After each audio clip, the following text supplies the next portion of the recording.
be learning to make this floating animation effect, and we'll be doing it in a very simple way. So let me first create a new sequence. 1920 by 1080 resolution is fine, and I'll hit OK. So the first thing is to add an image. I have a background image.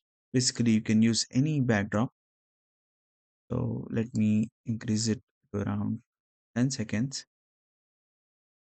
And I also have a logo in my project. Let me drag this as well, and I'll move this until the end, till 10 seconds. Now double click on your logo and scale this down so that it fits in properly.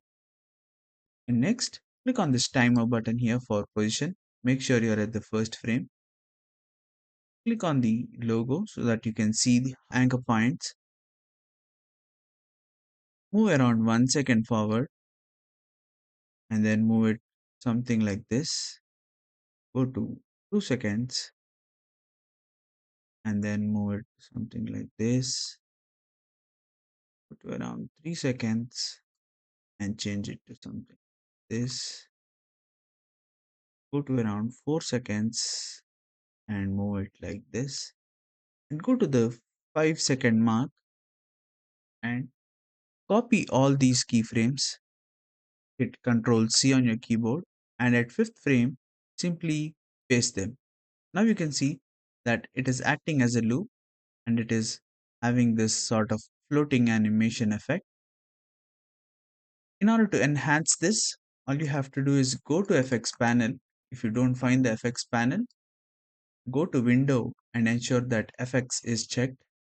From the FX panel, type in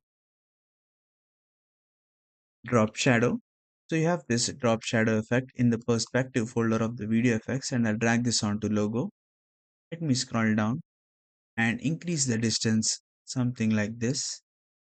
I'll increase the softness as well and decrease the opacity a bit. So if I start playing the video, you can see that this is how the floating animation looks like, and that is what we need. Adobe Premiere Pro is all about creativity, so you can use this technique and generate some nice animations in your video editing projects. Like, share, and subscribe.